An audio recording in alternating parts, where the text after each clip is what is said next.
주님 내가 주의 장막을 사모합니다. 오직 주의 임재를 갈망합니다.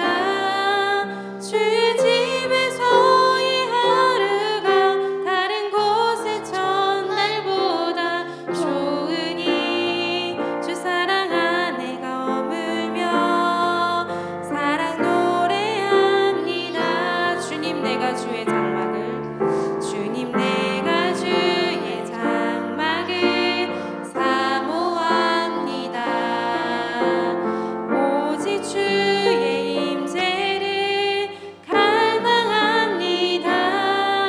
주의 집에서의 하루가 다른 곳의 첫날보다 좋으니 주 사랑 안에 머물며 사랑 노래합니다. 나의 평생에 단 한 가지 소원 주의 아름다우심 보며 사랑 노래하는 것 나의 왕 되신 주님의 얼굴 구하며 주 사랑 안에 머물러 사랑 노래합니다. 나의 평생에 단 한 가지 소원 나의 평생에 단 한 가지 소원 주의 아름다우심 보며 사랑 노래하는 것 나의 왕 되신 주님의 얼굴 구하며 주 사랑 안에 머물러 사랑 노래합니다. 우리 시간 같이 기도하면서 나아가도록 하겠습니다. 성탄의 계절에 우리 12월 다음 주면 우리 성탄 주일인데요. 아기 예수님이 이 땅에 오신 것을 다시 한번 기억하시고 하나님의 아들을 보내셔서 우리를 사랑하신 하나님의 사랑을 이 시간 감사하며 고백하며 나아갔으면 좋겠습니다. 기도하시겠습니다. 사랑이 많으신 하나님 감사합니다. 오늘도 주님의 자녀로 우리를 예배의 자리로 불러주셔서 감사합니다. 우리가 하나님을 믿고 늘 바쁘게 생활하지만 그럼에도 불구하고 하나님은 우리를 잊지 않으시고 우리를 세밀하게 살피시는 주님이 감사합니다. 오늘도 우리의 마음을 들여서 주님 앞에 예배하며 나아가기 원합니다.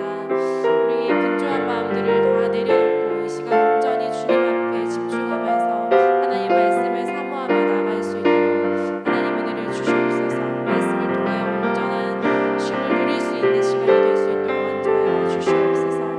말씀을 전하시는 곳에 함께하여 주시며 그리고 그 말씀을 마음속에 새기고 은혜 받는 시간 되게 인도하여 주시옵소서.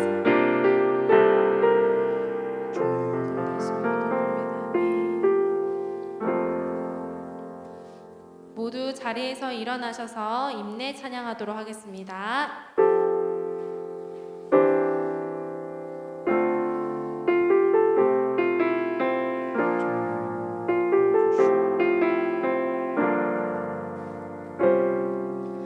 우리 모두 예배하는 자 되어 온전히 영과 진리로 주를 예배하자.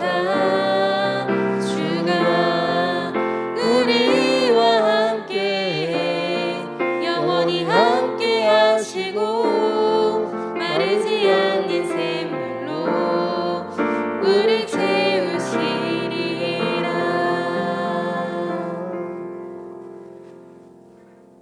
아멘. 아버지께 참되게 예배하는 자들은 영과 진리로 예배할 때가 오나니 곧 이때라. 아버지께서는 자기에게 이렇게 예배하는 자들을 찾으시느니라. 하나님은 영이시니 예배하는 자가 영과 진리로 예배할지니라. 아멘. 사도신경으로 우리의 신앙을 고백하겠습니다. 나는 전능하신 아버지 하나님 천지의 창조주를 믿습니다. 나는 그의 유일하신 아들 우리 주 예수 그리스도를 믿습니다. 그는 성령으로 잉태되어 동정녀 마리아에게서 나시고 본디오 빌라도에게 고난을 받아 십자가에 못 박혀 죽으시고 장사된 지 사흘 만에 죽은 자 가운데서 다시 살아나셨으며 하늘에 오르시어 전능하신 아버지 하나님 우편에 앉아 계시다가 거기로부터 살아있는 자와 죽은 자를 심판하러 오십니다. 나는 성령을 믿으며 거룩한 공교회와 성도의 교제와 죄를 용서받는 것과 몸의 부활과 영생을 믿습니다. 아멘. 찬송가 38장으로 하나님을 찬양하겠습니다.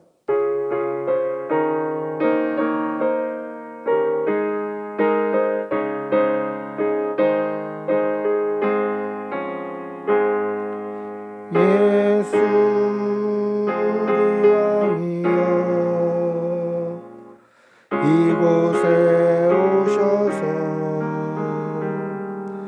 우리가 함께 드리는 영광을 받아 주소서.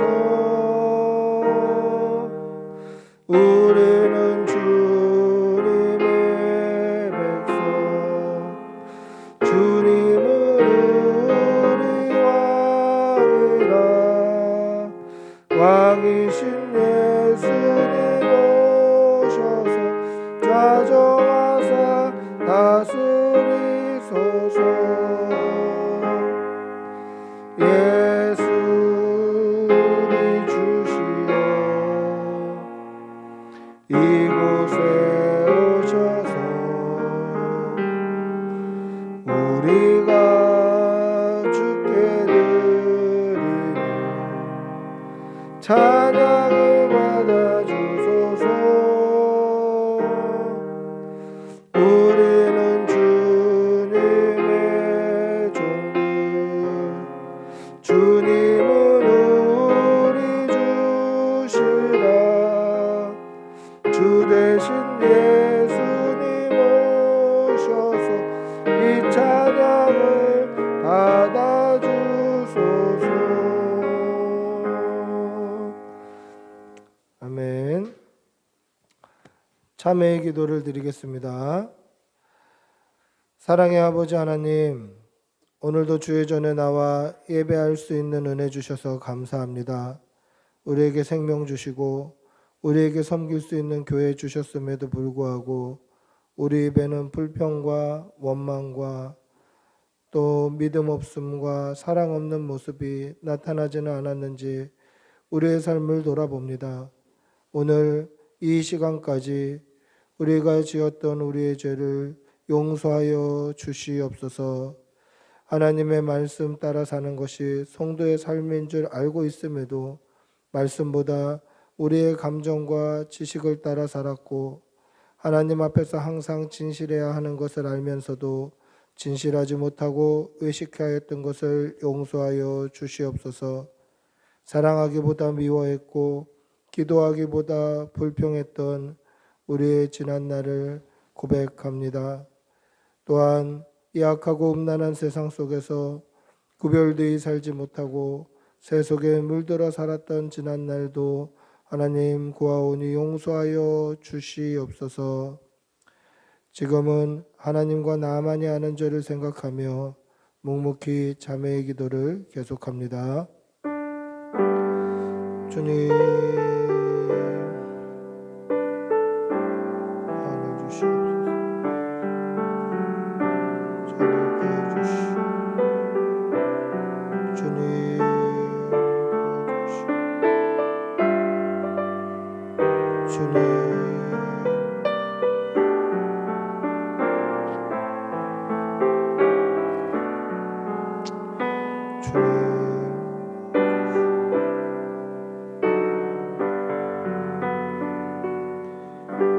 하나님의 사죄의 음성을 듣겠습니다.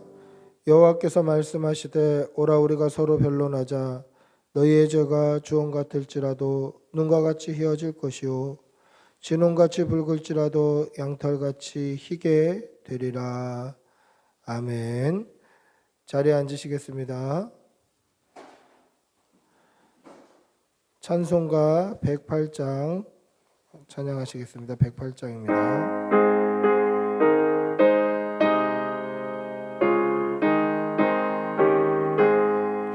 그 어린 주 예수를 자리없소 그 귀하신 몸이 우유에 있네 저 하늘 별들이 반짝이는데 그 어린 주 예수 공 위에 자네 저 육축 소리에 아기 잠깨나 그 순하신 예수 우시지 않네 그 귀한 예수를 나 사랑하니 새날이 밝도록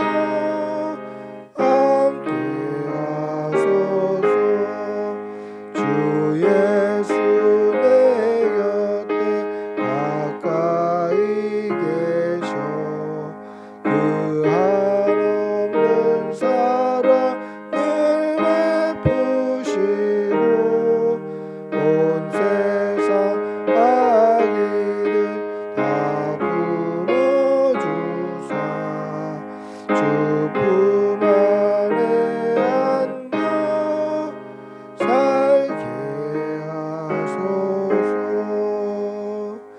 아멘.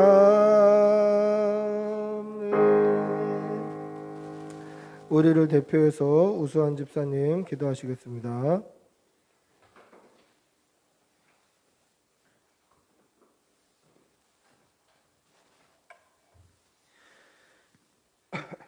기도하시겠습니다.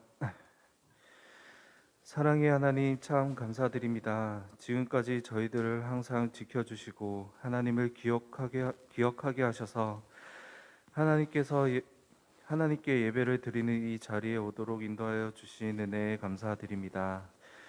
오늘 주일도 거룩하게 하시고 하나님 말씀에 따라 순종하고 묵상하고 영광을 올려드리는 시간이 되게 하여 주세요. 주님, 이번 한 주는 믿음에 대한 묵상을 하였습니다. 보이지 않지만 살아계신 하나님을 믿고 나아간 믿음의 사람들처럼 우리도 보이는 공포보단 보이지 않지만 살아계신 하나님을 따르며 예수님을 따라 성장하는 저희가 되게 하여 주세요. 더욱이 우리의 자녀들에게도 믿음의 본보기가 되어 잘 계승하도록 인도하여 주세요. 주님, 저희 아픈 지체가 있습니다. 어깨뼈를 다쳐 고생 중인 신혁이를 기억하여 주시고 하루빨리 뼈가 원 위치로 돌아가서 자연 치유되도록 하시고 그 과정 중에 아프지 않게 이전과 같이 낫도록 하여 주세요. 우리 꿈꾸는 교회 지체들도 하나님 안에서 항상 평안하게 하여 주세요. 말씀을 전해주실 목사님 머리 위에 성령님의 능력을 더하여 주시고 듣는 성도들이 모두 아멘으로 화답하며 잘 이해하고 은혜 받는 시간이 되게 하여 주세요. 오늘도 이 예배를 통해 주실 은혜를 기대합니다. 홀로 영광을 받아 주세요. 이 모든 것을 예수님의 이름으로 기도드립니다. 아멘.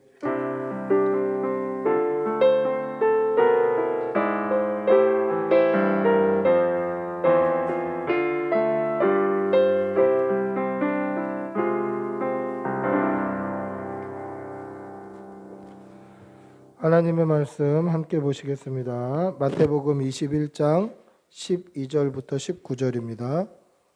마태복음 21장 12절부터 19절까지 우리 본문이 좀 길지만 우리 한 목소리로 천천히 함께 읽겠습니다. 마태복음 21장 12절부터 19절입니다.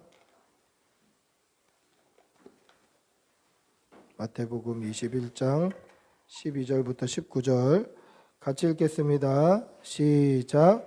예수께서 성전에 들어가사 성전 안에서 매매하는 모든 사람들을 내쫓으시며 돈 바꾸는 사람들의 상과 비둘기 파는 사람들의 의자를 둘러 엎으시고 그들에게 이르시되 기록된 바 내 집은 기도하는 집이라 일컬음을 받으리라 하였거늘 너희는 강도의 소굴을 만드는도다 하시니라. 맹인과 저는 자들이 성전에서 예수께 나오매 고쳐주시니 대제사장들과 서기관들이 예수께서 하시는 이상한 일과 또 성전에서 소리질러 호산나 다윗의 자손이여 하는 어린이들을 보고 노하여 예수께 말하되 그들이 하는 말을 듣느냐. 예수께서 이르시되 그렇다. 어린 아기와 젖먹이들의 입에서 나오는 찬미를 온전하게 하셨나이다 함을 너희가 읽어본 일이 없느냐 하시고 그들을 떠나 성 밖으로 베다니에 가서 거기서 유하시니라. 이른 아침에 성에서 돌아오실 때에 시장하신지라. 길가에 한 무화과 나무를 보시고 그리로 가사 잎사귀밖에 아무것도 찾지 못하시고 나무에게 이르시되 이제부터 영원토록 내게 열매를 맺지 못하리라 하시니 무화과 나무가 곧 마른지라. 아멘. 할렐루야. 우리 옆에 계신 분들하고 한번 인사하시겠습니다. 할렐루야. 반갑습니다.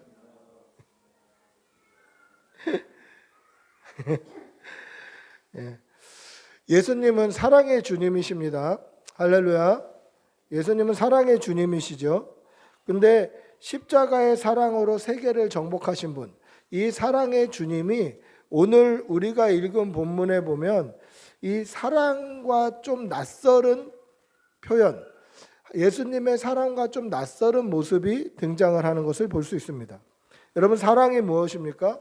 사랑이 뭐냐고 물으면 옛날 사람들은 눈물의 씨앗이다 그러는데 요즘 내 친구들은 못 알아듣죠. 뭔지. 사랑이 뭡니까? 용서하고 용납하고 관용하고 베푸는 것입니다. 이 사랑이 위대하고 강한 이유는 이 사랑에는 반드시 공의가 같이 있어야 하기 때문에 그게 위대하고 강력한 거예요. 사랑한다고 해서 매번 모든 부분에서 잘해줄 수는 없어요. 때로는 혼내기도 하고 야단도 쳐야 되는 겁니다. 왜 어른들이 그런 이야기 하시죠? 아이들 키울 때 뭐든지 다 해주려고 그러고 잘해주려고 그러고 그럼 어른들이 늘 하는 이야기가 뭐죠? 그렇게 애들 키우면 버릇 나빠진다. 그렇게 얘기해요. 여러분들은 지금 이제 우리도 자녀를 키우고 있는 입장인데 우리도 이제 나이가 들어서 우리 자녀들이 애 낳으면 똑같이 얘기할 거예요. 우리는 그렇게 사랑으로 길러놓고 야 그렇게 하면 애들 버릇 나빠진다. 분명히 그렇게 할 거예요. 왜냐하면 사랑만 있으면 때로는 버릇이 나빠질 수도 있다라는 거죠. 무슨 얘기냐면 힘이 없는 거예요. 힘이. 너무 사랑만 해주고 베풀어주고 관용만 하면 그거에는 힘이 없어요. 사랑하고 베푸는 사람을 우습게 알기 때문에 그래요. 그럼 어떻게 해야 됩니까? 잘못했을 때는 공의, 때로는 권면, 때로는 견책, 권고 이런 것들을 해야 돼요. 쉽게 말하면 혼내야 되는 거예요. 공의를 가지고. 잘못했을 때도 사랑으로 감싸주는 것은 약한 사랑이다라는 거죠. 오늘 우리 주님은 사랑의 주님이지만 동시에 공의의 하나님이셨습니다. 그렇기 때문에 하나님의 사랑, 예수님의 사랑이라면 좀 낯선 표현이 등장하는 것이에요. 왜 그렇습니까? 공의의 하나님이 보시기에는 이들의 죄, 백성들의 죄를 묵과하실 수 없으셨기 때문입니다. 이게 진짜 사랑이에요. 잘못했을 때 잘못했다고 하고 잘한 것은 칭찬하고 안아주기도 하고 때로는 회초리를 들기도 하는 이것이 진짜 사랑이다라는 것입니다. 죄를 묵과하실 수 없는 공의의 주님이 오늘 성전을 깨끗하게 해주셔요. 이 주님이 우리 교회를 또 때로는 우리 가정을 때로는 내 속을 깨끗하게 해주시기를 기도하시기를 바랍니다. 사랑의 주님이시지만 죄를 묵과하실 수 없는 공의의 주님이 나를 깨끗하게 하시기를 내 안을 청소해 주시기를 그렇게 기도하시는 여러분들이 되시기를 바랍니다. 예수님께서는 성전에서 매매하는 사람들을 성전 밖으로 내쫓으시고 돈 바꾸는 사람들, 비둘기 파는 사람들의 의자와 상을 엎어버리십니다. 그럼 어떻게 되겠어요? 동전이 쌓여있던 상이 엎어지면 동전은 어디로 날아가는지 없어지고 그리고 비둘기 파는 사람들의 의자를 엎으면 비둘기는 잘못하면 날아갈 수도 있고 이렇게 되는 거죠. 왜 그렇습니까? 왜 예수님께서 이런 낯선 모습을 보이시죠? 그 이유는 성전에 들어오지 말아야 될 것들이 들어와 있었기 때문에 그래요. 하나님의 성전에 들어오지 말아야 될 것이 들어와 있는 거예요. 여러분, 성전은 뭐 하는 곳이죠? 성전은 기도하고 제사 드리는, 예배하는 곳이에요. 성전은 기도하고 예배하는 곳인데 그 성전에 들어와서는 안 될 것들이 들어와 있는 거예요. 짐승들이 들어와 있었습니다. 비둘기 파는 사람들이 들어와 있었습니다. 동전 바꾸는 사람들이 들어와 있었습니다. 동전을 왜 바꿉니까? 무슨 오락실도 아닌데? 왜냐하면 당시 이스라엘은 일반적으로 통용되는 동전이 로마의 화폐였어요. 그런데 이 로마의 화폐를 성전에 가지고 오는 것은 불경건하다 해서 그 안에 들어가면 통용되지도 않는 이스라엘 화폐로 교환을 해야 돼. 성전 안에서만 사용되는. 그래서 돈 바꾸는, 동전 바꿔주는 사람이 있어요. 미리 준비해 와도 될 것을 그 안에서 편하자고 그렇게 바꿔가는 것이죠. 들어오지 말아야 될 것들이 들어와 있었습니다. 왜 성전 안에 이런 들어오지 말아야 될 것이 들어왔습니까? 그것은 인간의 이기심 때문에 그래요. 사람의 욕심 때문에 그렇습니다. 사람의 편리함 때문에 그래요. 여러분, 혹여나 우리 교회를 돌아보시기를 바랍니다. 예배하고 기도하는 것 외에 다른 것들이 들어오지는 않는지 경계하시는 여러분들이 되시기를 바랍니다. 그렇게 들어왔을 때에 우리 주님은 그것을 강도의 소굴이라고 말씀하시는 거예요. 하나님께 예배하고 기도해야 되는 성전에 하나님이 원치 않는 것이 들어오자 그것을 강도의 소굴이라고 이야기하는 거죠. 인간의 욕심 때문에 들어온 것입니다. 이것이 이스라엘 백성의 영적인 상태예요. 여러분, 이스라엘 백성들은 제사 지내려면 어떻게 해야 되냐면 절기 때 성전으로 모여요. 물론 안식일에는 회당에서 예배를 드릴 수 있죠. 회당에서 하나님을 예배할 수 있어요. 그러나 이스라엘 모든 남자들은 1년에 한 번 하나님 앞에 나와야 돼요. 그렇기 때문에 성전에 나와야 되는데 그때 빈손으로 나오는 것이 아니라 1년 된 양이나 소나 염소를 1년 동안 정성스럽게 길러서 제물로 가지고 와야 돼요. 그런데 한 마리만 가져오는 게 아니에요. 지금처럼 차가 있는 것도 아니고 비행기가 있는 것도 아니기 때문에 굉장히 이 제물을 준비해서 조심스럽게 들고 와야 돼요. 한 마리만이 아니겠죠. 태어난 양들 중에 이쁘고 흠 없고 그러한 것들, 성경에 보면 눈이나 생식기나 상하지는 않았는지, 다리는 절지 않는지, 털은 매끈하고 피부병이 없는지, 털이 혹시나 빠져 있지는 않은지 흠 없는 것들로 준비해서 1년 동안 잘 길러서 한 마리만 들고 나오는 게 아니라 몇 마리 같이 오는 거예요. 왜냐하면 가다가 중간에 상처 입을 수도 있고 더러워질 수도 있기 때문에 정말 준비해서 정성스럽게 그렇게 하나님의 전에 나와요. 그러면 제사장이 그것을 보고 하나님이 받으시기에 합당한 제물이라고 해주면 거기에 제사장이 안수해서 하나님 앞에 제물을 드리는 거예요. 근데 그렇게 준비해 갖고 나와도 제사장들이 어떻게 합니까? 꼬투리를 잡는 거예요. 야, 봐라, 여기 털 빠졌다, 여기 지저분하다, 다리 저는 것 같은데 하면서 어떻게 해서든 꼬투리를 잡아서 그들이 가져온 제물을 사용하지 못하게 만들어요. 그럼 어떻게 합니까? 지금처럼 차가 있는 시대가 아니고 후딱 집에 갔다 와서 다시 가져올 수 없는 시대이기 때문에 그냥 성전에서 파는 거를 사야 돼요. 그러면 평소보다 몇 배의 비싼 가격으로 성전에서 파는 거를 사오면 제사장이 오케이 해주는 거예요. 왜 그렇습니까? 성전에서 장사하는 사람들에게 뇌물을 받고 뒷돈을 받고 그래서 자신들의 배에 이익을 채우는 거죠. 그래서 그들은 성전에서 파는 것, 성전에서 주는 것을 사용할 수밖에 없는 거죠. 몇 배의 값을 치르고. 그렇게 되다 보니까 어떻게 됩니까? 이들은 더 이상 하나님 앞에 예물을 준비할 수고를 하지 않는 거예요. 더 이상 이 장사꾼들의 노란하지 않기 위해서 뭐 어떻게 해서든지 깨끗한 거, 어떻게 해서든지 좋은 거 이렇게 예비하는 것이 아니라 그냥 돈지갑만 달랑 들고 가는 거예요. 하나님 앞에 예배할 때 이제 1년 동안 열심히 재물을 키우지 않아도 돼요. 그냥 돈만 들고 가서 거기서 사서 쓰면 되지, 거기서 바꾸면 되지, 이렇게 준비 없는 예배를 드리는 것입니다. 그러다 보니까 어떻게 됩니까? 장사꾼으로 인해서 성전은 아마 오물로 가득했을 거예요. 재물이 쌓아놓은 분뇨, 그들이 그걸 치우려고 뭐 물을 끼얹고 물로 닦이고 그러면 그 분뇨와 물이 섞여서 성전 안은 오만 더러운 것으로 가득했을 것입니다.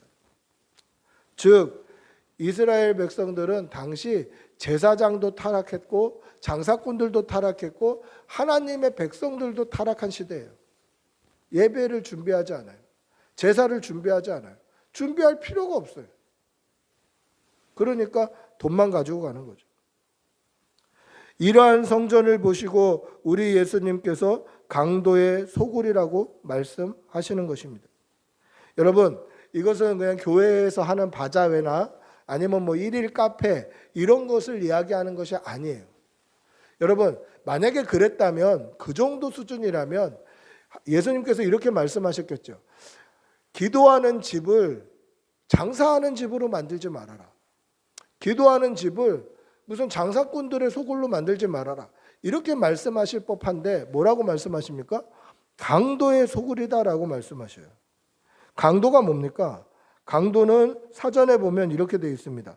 폭행이나 협박 따위로 남의 재물을 빼앗는 도둑 또는 그런 행위. 그러니까 강도는 뭡니까? 남의 재물을 뺏는 거예요. 이게 강도예요. 그럼 그들을 가리켜서 장사꾼이라 뭐 사기꾼이다 이렇게 말씀하지 않고 강도라고 말씀하신 이유는 뭡니까? 하나님께 가야 될 재물을 그들이 뺏는 거예요. 제사장이, 장사꾼이, 이스라엘 백성들이 다 취해가는 거예요. 하나님께 가야 될 마음, 하나님께 가야 될 중심, 하나님께 가야 될 우리의 전심을 그들이 다 흩어버리는 거예요. 이게 강도예요. 하나님께 가야 되는 것을 뺏어가면 그것이 강도입니다. 이것이 타락한 이스라엘 백성들의 모습이었습니다. 하나님께 드려야 될 온전한 제사, 온전한 제물, 온전한 예물을 인간의 이익을 위해서 제사장이, 장사꾼이, 이스라엘 백성들이 다 뺏어간 거예요. 자기들의 이익으로 취해간 거예요. 이것을 가리켜서 우리 주님은 강도라고 표현하십니다. 자신의 이익을 위해 죄가 타협한 제사장들이 강도고 하나님의 집을 더러운 짐승의 오물로 가득 채운 장사꾼들이 강도고 아무 준비 없이 기대 없이 하나님 앞에 나아가는 시간 절약하는 예배자들이 강도였다라는 것이죠. 여러분, 하나님께 돌려드려야 될 우리의 마음, 우리의 정성, 우리의 전심, 우리의 예물, 우리의 모든 것이 다른 것으로 빼앗기고 있다면 그것은 강도의 소굴이 되는 것입니다. 그건 도둑질하는 것이에요. 이것이 이스라엘 백성들의 타락한 영성이었고 그들의 타락한 영적인 상태였습니다. 제사장, 장사꾼, 예배자 모두 타락했다는 거예요. 그런데 여러분, 우리의 영적인 상태를 한번 돌아보시기를 바랍니다. 우리는 우리의 전심이, 우리의 중심이 하나님께 집중되어 있는지, 혹여나 한 주간 여러 곳으로 우리의 마음들을 뺏기고 살지는 않았는지 우리의 마음 중심을 한번 돌아보시기를 바랍니다. 저도 이번 한 주간 굉장히 분주했어요. 생각지도 않은 약속도 잡혔고 작은 아들도 다쳤고 뭐 이런 가운데 제가 생각했던 오늘 이렇게 하면 되겠다, 오늘 이렇게 준비하면 되겠다, 오늘 이렇게 말씀을 공부하면 되겠다, 오늘 이렇게 설교 준비하면 되겠다, 오늘 수요 예배 준비하면 되겠다, 이게 하나도 안 맞았어요 이번 주. 그래서 이 앞에 설 때 제가 굉장히 두렵고 떨리는 마음으로 쓰고 하나님께서 도와달라고, 성령님께서 좀 도와달라고 그렇게 간절히 기도할 수밖에 없는 한 주였어요. 하나님 도와주십시오. 혹여나 내 중심이, 혹여나 우리 중심이 하나님께 집중되지 않고 흩어져서 내가 강도질하고 살지는 않았는지 우리의 믿음을 한번 돌아보시기를 바랍니다. 오늘 예수님께서 성전을 깨끗하게 하신 이 사건은 공관복음, 마태복음, 마가복음, 누가복음에 다 기록이 되어 있어요. 그리고 요한복음에도 기록이 되어 있습니다. 근데 마태, 마가, 누가복음과 요한복음의 차이가 두 가지 큰 차이가 있습니다. 그 차이는 뭐냐면 첫 번째는 마태, 마가, 누가복음은 예수님의 공생의 사역 후반부에 기록이 되어 있는데 요한복음은 2장에 기록이 되어 있어요. 예수님 공생의 사역 전반부에 이 사건이 기록이 되어 있습니다. 거기에는 좀 더 강력하게 묘사가 돼 있어요. 예수님께서 채찍을 만드셔서 그걸로 다 둘러 엎으셔요. 그럼 이런 생각이 들죠. 예수님이 2번 성전을 이렇게 하셨나 보다. 요한복음에는 앞부분에 기록되어 있고 마태, 마가, 누가복음에는 뒷부분에 기록되어 있으니까 예수님이 앞에도 한 번 하시고 뒤에도 한 번 하셨나 보다. 3년 주기로 한 번, 2번 하셨나 보다. 이런 생각이 드는데 요한은 성경의 시간의 흐름대로 기록하지 않았다라는 것을 생각해 보면 아마 이거는 한 사건을 다르게 묘사한 것이 아닌가 할 수 있습니다. 그런데 또 2번째 차이점이 있습니다. 2번째 차이점은 요한복음에는 예수님께서 이 장사꾼들과 대화하는 장면이 잠깐 기록되어 있어요. 그때 예수님께서 이렇게 하십니다. 채찍을 가지고 장사꾼들을 내쫓고 비둘기 파는 사람들의 상을 엎으신 그 예수님을 보고 장사꾼들이 와서 그렇게 얘기해요. 네가 무슨 권위로 이런 일을 하느냐? 그렇게 물어봅니다. 예수님은 하나님의 아들이시기 때문에 하나님의 전이 더럽혀지는 것을 보실 수 없죠. 권위가 있는 분이십니다. 근데 그것을 모르는 사람들은 뭐라고 얘기하냐면 야, 우리는 제사장들에게 뒷돈 줘가면서 제사장들에게 뇌물 줘가면서 지금 제사장의 권위로 우리는 이 일을 하고 있는데 너는 무슨 누구한테 허락받고 이런 일을 하느냐라고 물어보는 거죠. 그런데 예수님께서 나는 하나님의 아들이다라고 말씀하시지 않으시고 뭐라고 말씀하십니까? 너희가 성전을 헐어라. 내가 사흘 만에 다시 짓겠다. 그렇게 말씀하셔요. 이게 무슨 생뚱맞은 소리예요? 이 성전을 헐면 사흘 만에 짓겠다는 거예요. 40년 동안 지은 성전을 헐어라. 그럼 사흘 만에 다시 짓겠다. 이게 무슨 뜻입니까?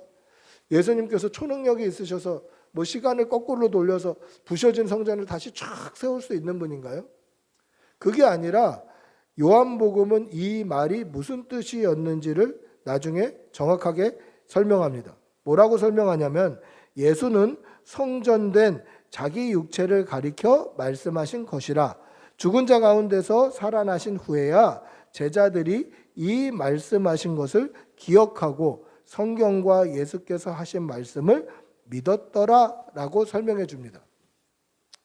자, 예수님은 성전된 자기 육체를 가리켜서 죽으시고 부활하실 것을 3일 헐어버리면 사흘 만에 다시 지을 거다라고 말씀하셨다라고 얘기해요. 자, 그러면 예수님의 몸과 지금 이 이스라엘 예루살렘 성전과의 공통점이 있다라는 것이죠. 왜냐하면 성전을 가리켜서 주님의 몸을 또는 주님의 몸을 가리켜서 성전을 이렇게 비유하고 계시니 예수님의 몸과 성전에는 공통점이 있다라는 것을 우리는 알 수 있습니다. 그 공통점이 뭡니까? 일단 성전의 특징은 뭐냐면 하나님의 임재의 상징이에요. 성전의 이전 버전이 뭐죠? 성전이 지어지기 전에는 어떤 모습이었습니까? 성막의 모습이었죠. 텐트의 모습, 성막. 그냥 일반적으로 우리가 아는 텐트는 아니지만 성막의 모습이었고 그 성막에는 지성소, 법궤 위, 속죄소에 하나님의 임재, 구름기둥과 불기둥이 임재하였어요. 그러니까 이스라엘 백성들은 광야 생활을 하면서 성막 그 중심부에 지성소 가장 깊은 곳에 하나님의 구름기둥과 불기둥이 서 있는 것을 보면 아, 하나님이 우리와 함께 하시는구나. 하나님이 저곳에 임재하고 계시는구나를 알 수 있었어요. 그래서 성막의 가장 중요한 특징은 하나님의 임재였고 이 성막이 건물화된 것이 성전이고 이 성전에도 가장 중요한 역할, 백성들의 믿음은 하나님의 임재였어요. 그렇기 때문에 1년에 한 번 백성들이 이 성전까지 나와 자기 얼굴을 하나님 앞에 비추는 거예요. 하나님이 임재하신다. 그러면 예수님의 몸과 공통점은 뭐죠? 하나님의 임재예요. 하나님의 임재. 하나님이 임재하셨기 때문에 예수님은 예수님의 몸과 성전을 동일시 보는 거예요. 같은 위치에서 비교하는 거예요. 근데 예수님이 죽으심으로 말미암아 부활하심으로 말미암아 어떻게 됐습니까? 성령님께서 저와 여러분에게 임재하셨어요. 오순절 이후에 모든 믿는 사람에게 성령을 부어주셨어요. 그러면 하나님의 영이 임재하였다라는 것으로 저와 여러분 역시 성전과 비견될 수 있죠. 하나님이 임재하셨기 때문에 저와 여러분 역시 한 사람 한 사람이 하나님의 거룩한 성전이에요. 하나님이 임재하셨기 때문에. 따라서 이 하나님의 임재하심, 성령 하나님이 함께 하시는 이 임재하심이 저와 여러분 한 사람 한 사람을 성전이라고 부를 수 있는 이유다라는 것이죠. 여러분 이 사실을 믿으시기 바랍니다. 우리가 성전이에요. 하나님이 임재하고 계시기 때문에 우리가 성전이에요. 그렇기 때문에 우리 안에는 하나님으로 충만해야 돼요. 우리 안에는 성령으로 충만해야 돼요. 성전이기 때문에 하나님으로 가득해야 돼요. 근데 이 하나님으로 가득해야 될 이 안이 다른 것으로 가득하다면 이것은 강도의 소굴이 되어야 됩니다. 더 이상 성전이라고 부를 수가 없는 거예요. 하나님으로 가득해야 될 이 속 안이 다른 것으로 가득하다, 욕심으로 가득하다, 교만으로 가득하다, 그러면 이것은 더 이상 성전이라고 부를 수가 없어요. 강도의 소굴이 되어 있는 거죠.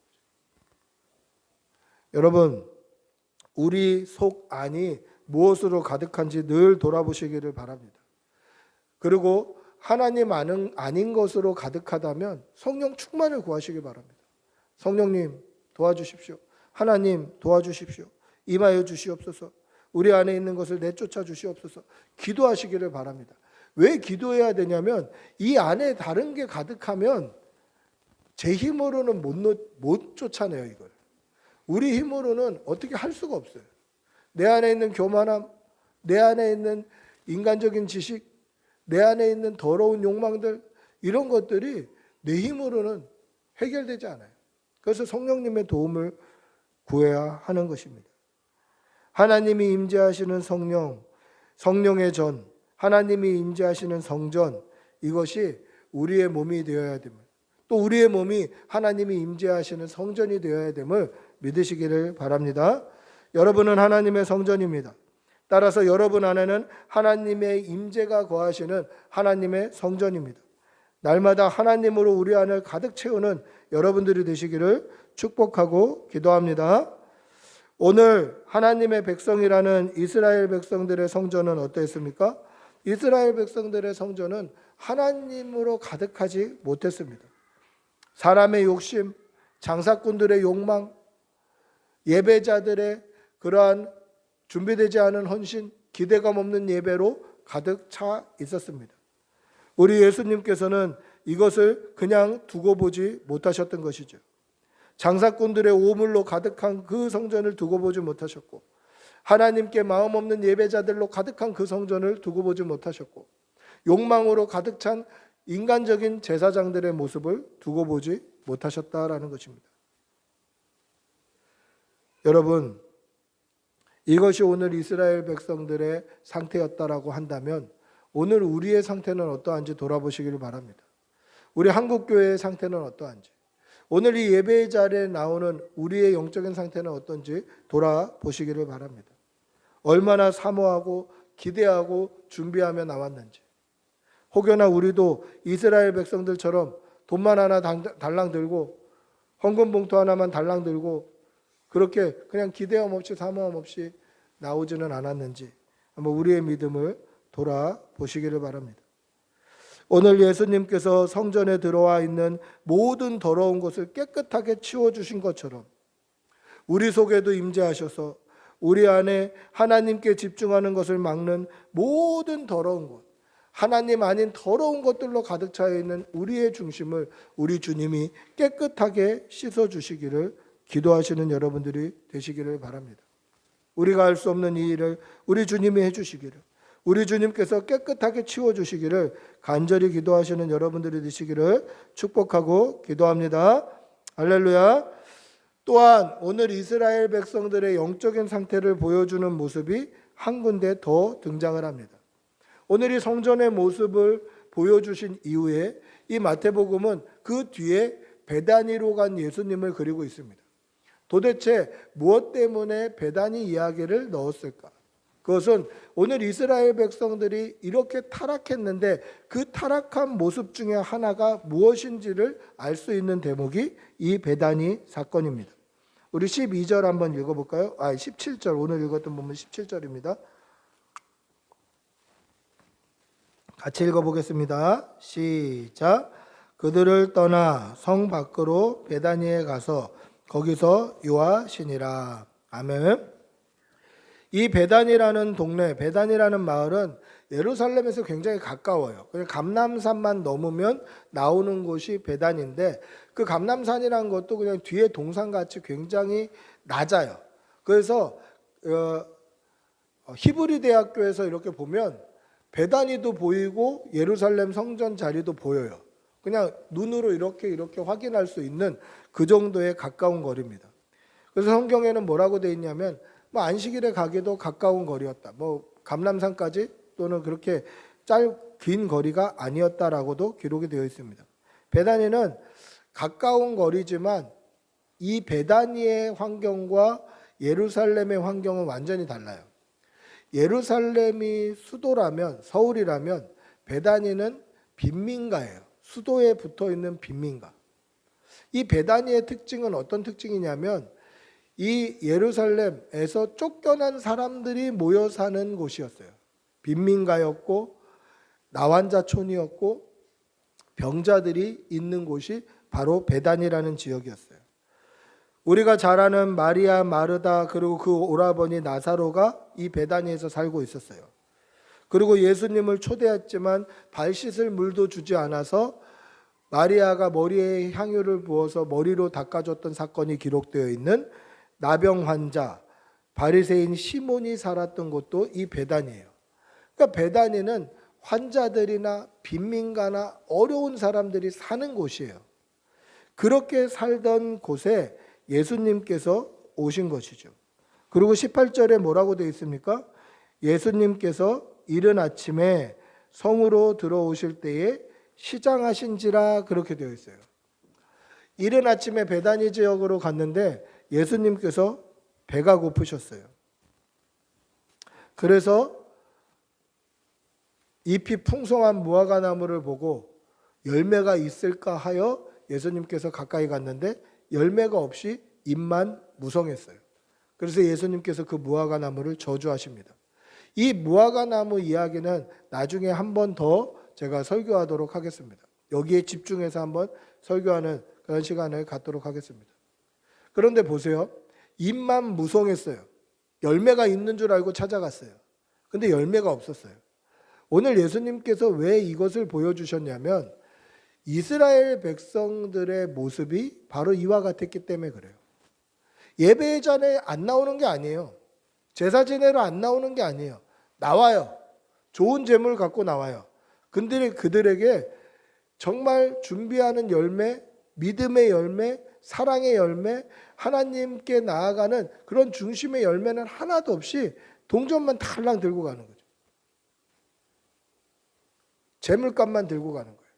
그게 잎만 무성해서 열매가 있을까 하고 기대했는데 기대감을 다 하나님의 기대를 저버리는 그러한 이스라엘 백성의 모습이었다라는 것이죠. 두 번째는 이렇습니다. 두 번째는 예수님께서 베다니 지역에 가셨는데 예수님께서 줄이셨어요. 베다니가 어떤 지역이라고 말씀드렸죠? 빈민가들이 많은 빈민가 지역이에요. 잘 사는 사람들이 없어요. 근데 그곳에 갔을 때 예수님이 줄이셨어요. 그 말은 바꿔 말하면 예수님께 먹을 것을 대접하는 사람이 아무도 없었어요 라는 뜻이에요. 근데 이해는 가요. 아니 예수님만 오시는 거 아니잖아요. 제자들도 따라다니잖아요. 근데 우리 집은 지금 찢어지게 가난해요. 빈민가예요. 그런데 예수님을 대접하면 예수님만 대접하는 것이 아니라 제자들도 대접해야 되는데 우리는 며칠을 굶어야 될지 몰라요. 마리아와 마르다와 나사로가 예수님을 대접했던 건 굉장히 큰 믿음이에요. 예수님 대접하고 나면 우리가 며칠 굶어야 될지 몰라요. 근데 이 표현이 굉장히 우리를 민망하게 해요. 무슨 이야기입니까? 우리 예수님을 사랑하는데 계산적으로 사랑하는 거예요. 예수님께서 왜 두 가지 사건을 보여주셨을까요? 이스라엘 백성들의 타락한 믿음을 지적하면서 왜 이 두 가지 사건을 보여주십니까? 그 이유는 계산적으로 사랑하는 믿음을 지적하신 것이고 그리고 잎만 무성한 열매 없는 행위만 있는 행실만 남아있는 그러한 신앙생활을 지적하셨다라는 것입니다. 여러분, 나뭇잎만 무성하다고 해서 결코 좋은 무화과 나무는 아닙니다. 좋은 무화과 나무는 어떤 무화과 나무입니까? 맛있고 풍성한 열매를 맺어야 합니다. 혹여나 우리가 잎만 무성한 무화과 나무는 아닌지 돌아보시기를 바랍니다. 그냥 신앙생활하는 모습만 보이고 있지는 않은지 돌아보시기를 바랍니다. 혹여나 우리가 주님께 드릴 때 하나님 사랑한다고 얘기하지만 우리의 마음이나 우리의 믿음이나 우리의 전심이나 우리의 삶 전체를 드리지 못하고 계산하고 있지는 않은지 돌아보시기를 바랍니다. 오늘 타락한 이스라엘 백성들을 보면서 우리의 믿음을 돌아보시고 반면교사로 삼아서 우리는 더 하나님 앞에 믿음으로 나아가기를 다짐하시는 여러분들이 되시기를 바랍니다. 말씀을 맺습니다. 하나님께서 임재하시는 성전, 하나님께서 임재하시는 성도, 하나님이 함께 하시는 성도는 그 사람 한 명 한 명이 하나님이 임재하시는 성전입니다. 하나님의 성전은 기도하는 집, 예배하는 집입니다. 하나님과 교제하는 장소, 하나님과 만나는 장소입니다. 혹여나 하나님께 기도하고 하나님을 만나고 하나님께 교제하고 하나님께 나아가는 것을 방해하는 것이 우리가 하는 데 있다면 우리는 성전이 아니라 강도의 소굴이 되는 것입니다. 우리의 믿음을 날마다 돌아보시고 내 안에는 무엇으로 가득 차 있는지, 내 속에는 무엇으로 가득 차 있는지, 우리 주님으로 가득 차 있는지, 세상의 것으로 가득 차 있는지 날마다 돌아보시고, 만약에 다른 것으로 가득 차 있다면 주님이 오셔서 깨끗해 해주시기를 간절히 기도하시는 여러분들이 되시기를 바랍니다. 우리가 할 수 없으니 주님 깨끗하게 해주십시오. 주님 만져주십시오. 주님 도와주십시오. 그렇게 기도하시는 여러분들이 되시기를 축복하고 기도합니다. 우리 한번 같이 기도할 때에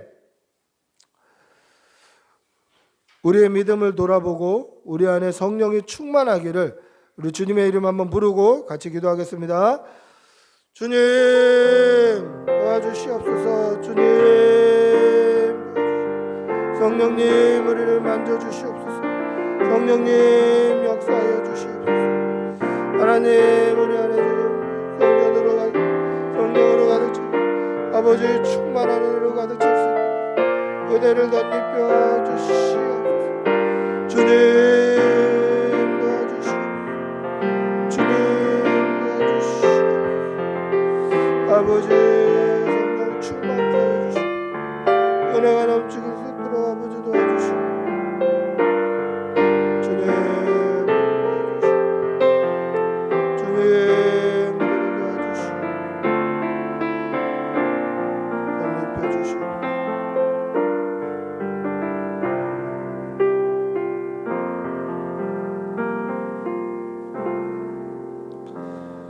그들에게 이르시되 기록된 바 내 집은 기도하는 집이라 일컬음을 받으리라 하였거늘 너희는 강도의 소굴을 만드는도다 하시니라.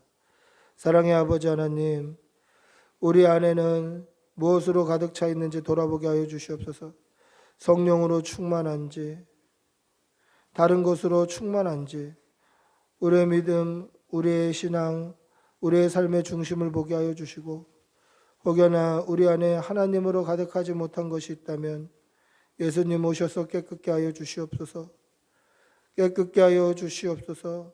오늘 성전을 깨끗게 하신 것처럼 우리 주님께서 오셔서 우리 속에 있는 더러운 것들을 치워 주시옵소서. 그래 안에서 하나님이 충만한 성령이 충만한 성령의 전이 되게 하여 주시옵소서. 감사를 드리며 우리 주 예수님의 이름으로 기도합니다. 아멘.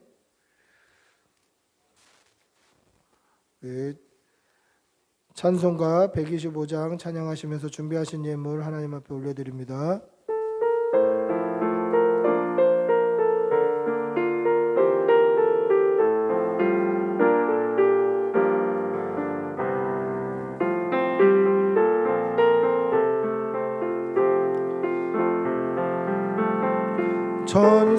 천사들의 노래가 하늘에서 들리니 산과들이 기뻐서 메아리 쳐들린다.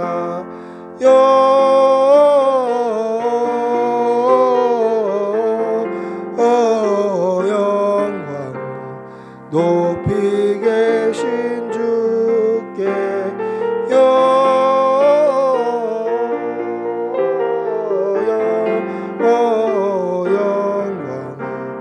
높이 계신 주님께 한밤중에 목자들 양떼들을 지킬 때 아름다운 노래가 청하게 들린다. 영광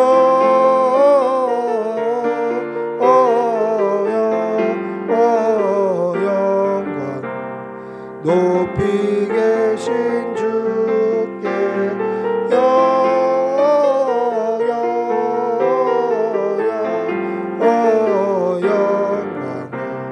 높이 계신 주님께 베들레헴 달려가 나시나기 예수께 울어 경배합시다. 탄생하신 아기께 영광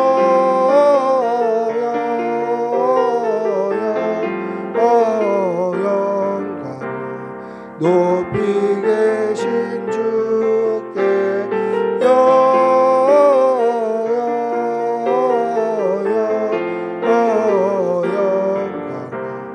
높이 계신 주님께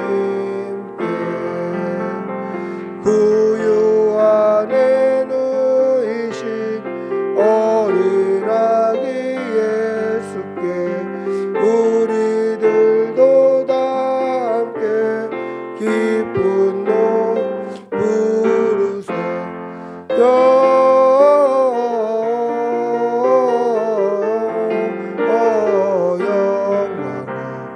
높이 계신 주께 영광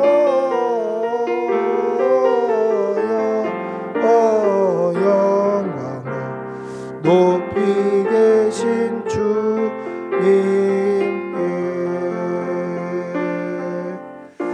아멘. 기도하겠습니다. 사랑의 아버지 하나님, 오늘도 좋은 날 주셔서 감사합니다. 우리에게 주신 은혜가 크고 풍성하여서 받은 은혜에 감사함으로 주님께 나올 때 빈손으로 나오지 아니하고 예물을 올려드립니다. 이 예물이 쓰이는 곳에 하나님의 나라가 서게 하여 주시고 준비한 손길에는 천배의 복으로 갚아 주시옵소서.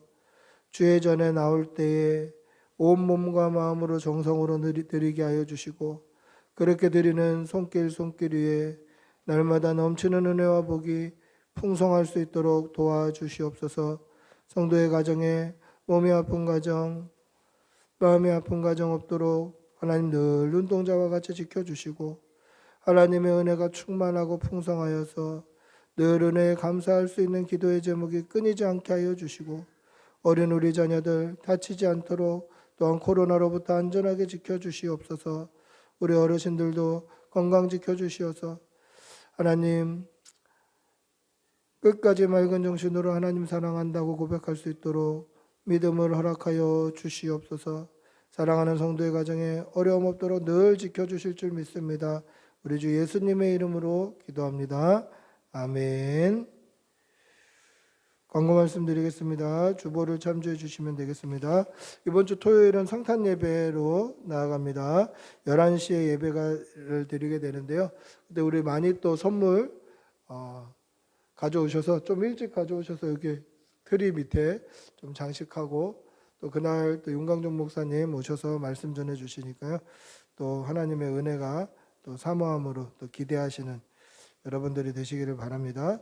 송구영신 예배는 저녁 10시 31일 금요일에 있습니다. 주보를 참조해 주시기를 바랍니다. 다음 주 예배 기도는 우리 심중평 집사님입니다. 우리 모두 일어나셔서 우리를 사용하소서 찬양하겠습니다.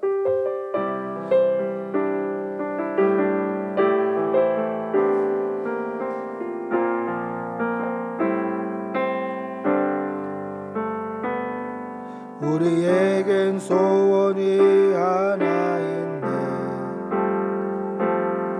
주님 다시 오실 그날까지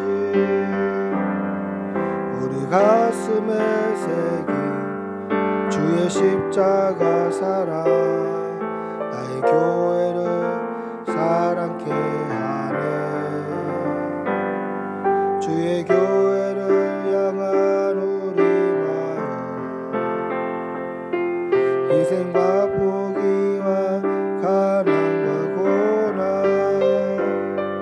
하물며 죽음조차 우릴 막을 수 없네. 우리 교회는 이 땅의 희망 교회를 교회되게 예배를 예배되게 우릴 사용하소서. 진정한 무게나 오늘 임하도록 우릴 사용하소서. 기도하겠습니다.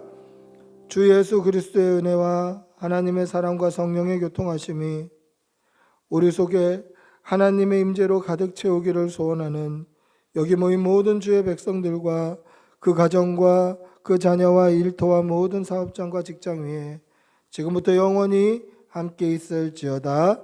아멘. 주님 도와주시오. 주님